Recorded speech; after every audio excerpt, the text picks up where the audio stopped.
আজকের পর্বে আমরা দেখতে পাই লাবণ্য নিজেকে দোষী প্রমাণ করে সূর্যকে ছাড়াতে এসেছে। সেই মুহূর্তে দীপা এসে বলে, না মা, আপনি তো কোনো অন্যায় করেননি, তাহলে আপনি কেন নিজের দোষ নেবেন?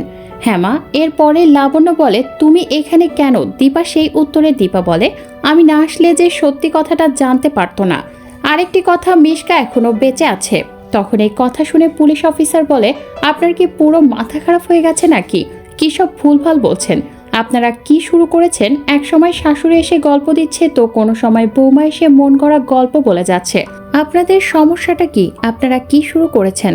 তখনই দীপা বলে, আমি কিছু চাই না, আমি শুধু এটাই বলছি যে ডাক্তারবাবু নির্দোষ, সে কোনো অপরাধ করেনি এবং মিশকা এখনো জীবিত আছে। আপনারা আমার কথা একটু বিশ্বাস করুন। তখন পুলিশ অফিসার বলে, প্রমাণ কি? সেই উত্তরে দীপা বলে, আমার কাছে কোনো প্রমাণ নেই। তখন আবারও পুলিশ অফিসার বলে, তাহলে আপনি বলুন আমরা কিভাবে পদক্ষেপ নিতে পারি যে মিশকা বেঁচে আছে? আর হুটহাট করে মন গড়া গল্প বলেই তো পদক্ষেপ নেওয়া সম্ভব হয় না। আপনি কি দেখে বুঝছেন? দীপা বলে, আমি এক্ষুনি এখানে আসছিলাম, তখনই একজন বয়স্ক মহিলাকে দেখি, যার চামড়াটা দেখতে মনে হচ্ছে বয়স্ক, তবে হাতের যে নখগুলো ছিল সেগুলো নেল এক্সটেনশন করানো। আমি আন্দাজ করতে পেরেছি মিশকার পারফিউমটাও লাগানো ছিল, গায়ে গন্ধ বেরোচ্ছিল। আর আমি একটা কথা বলতে পারি, আমার অনুমান কখনো ভুল হয় না, আমি 100% শিওর ওটাই মিশকা। তখন অফিসার বলে, গল্প দিচ্ছেন এখানে এসে? হ্যাঁ, গল্প দিচ্ছেন, যান বেরিয়ে যান। দীপা তখন বলে, দেখুন অফিসার, আমি কোনো গল্প বলছি না, আমার কথা বোঝার চেষ্টা করুন।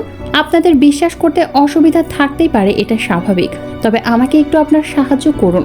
আমি শিওর মিশকাকে বের করতে পারবো, আমি আপনাকে কথা দিলাম। মিশকা ছদ্মবেশে এদিক ওদিক ঘুরে বেড়াচ্ছে, সেটা আমি না দেখে অনুমান করতে পারছি। এখন অফিসার বলেন, আমি আপনাকে কোনো সাহায্য করতে পারবো না, আপনি প্লিজ এখান থেকে যান। লাবণ্য বলে, দীপা শান্ত হও, আর কি হয়েছে সবটি খুলে বলো তো। তখন দীপা বলে, মা, আমি যখন থানায় ঢুকছিলাম তখন একটা বয়স্ক মহিলাকে সাইডে দাঁড়িয়ে থাকতে দেখে মনে হচ্ছে বয়স্ক, তবে তার নখগুলো দেখে মনে হচ্ছে এক্সটেনশন করিয়েছে। মিশকা যে পারফিউমটা ইউজ করে তার পারফিউমের গন্ধটাও হুবহু সেম ছিল। আমি অনুমান করতে পারছি যে মিশকা ছদ্মবেশ ধরে ঘুরে বেড়াচ্ছে।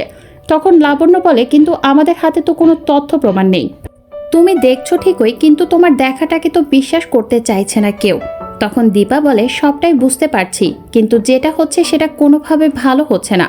তবে আমি ডাক্তারবাবুকে নির্দোষ প্রমাণ করার দায়িত্ব যখন আমি নিয়েছি, আমি সেই দায়িত্ব আমাকে পালন করতেই হবে।